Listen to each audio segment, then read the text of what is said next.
मुख्य शेफ ने दिखाया कि उच्च गुणवत्ता वाले बीफ को 2 मिलीमीटर मोटे टुकड़ों में कैसे काटा जाता है। फिर उसने लड़की से कोशिश करने को कहा, लेकिन उसने कट लगाने से पहले ही कहा कि यह बहुत मोटा है। वह घबरा गई, लेकिन साहस जुटाकर पहला टुकड़ा काटा। शेफ ने उसे फेंक दिया। उसने दूसरा कट लगाया, फिर भी संतुष्ट नहीं, शेफ ने उस पर फिर से चिल्लाया। लड़की लगभग रोने वाली थी। उसने बार बार अभ्यास किया और मुश्किल से पास हुई।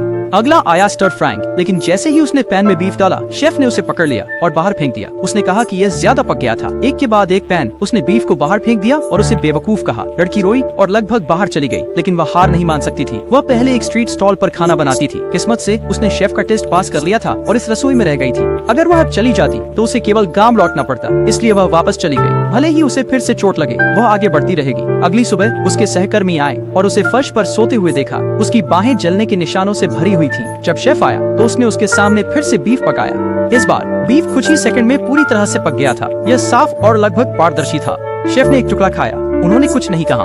उस परीक्षा को पास करने के बाद वे एक भव्य भोज में गए। भोज में लड़की द्वारा बनाई गई बीफ डिश एक कला के काम की तरह दिख रही थी। अमीर मेहमानों ने आश्चर्य में ताली बजाई, लेकिन जब लड़की आगे बढ़ने की उम्मीद कर रही थी तो शेफ ने उसे फर्श साफ करने के लिए कहा। वह गुस्से में थी, जब तक कि एक चीज ने सब कुछ बदल नहीं दिया। एक दिन एक सहकर्मी रसोई में धूम्रपान कर रहा था। शेफ ने उसे पकड़ लिया। उसने आदमी का सिर एक बर्तन की ओर धकेला, सिगरेट को सूप में डुबोया और उसे पीने के लिए मजबूर किया। लड़की डर गई थी। उस घटना के कारण स्टाफ की कमी हो गई। शेफ के पास उसे फिर से खाना बनाने देने के अलावा कोई विकल्प नहीं था। लेकिन इस बार मेहमान अमीर लोग नहीं थे, वे साधारण लोग थे। सूप परोसने से ठीक पहले शेफ ने उसका स्वाद चखा और तुरंत उसे फेंक दिया। कोई नहीं समझा। नया सूप बनाने का समय नहीं था। शेफ ने पानी और इंस्टेंट नूडल मसाले का उपयोग करके एक साफ शोरबा उबाला। लड़की हैरान थी। मेहमानों ने ध्यान नहीं दिया। वे इसे खुशी खुशी पी गए। रसोई में वापस शेफ गुस्से में था। उसने कहा कि मेहमानों में से एक को समुद्री भोजन से एलर्जी थी, लेकिन सूप में शेलफिश का खून था। उसने सूप बनाने वाले को तुरंत निकाल दिया और उसे अपमानित करता रहा।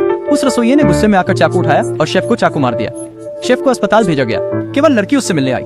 वहाँ शेफ ने अपनी कहानी बताई। जब वह बच्चा था उसने एक बार कैवियार का स्वाद चखा जो फर्श पर गिर गया था। ये महंगा था, लेकिन इसका स्वाद भयानक था। उसने महसूस किया कि अमीर लोग स्वाद की परवाह नहीं करते, वे केवल स्थिति की परवाह करते हैं। कई साल बाद वह एक शेफ बन गया। उसने सस्ती सामग्री का उपयोग किया और उन्हें महंगे भोजन के रूप में पेश किया।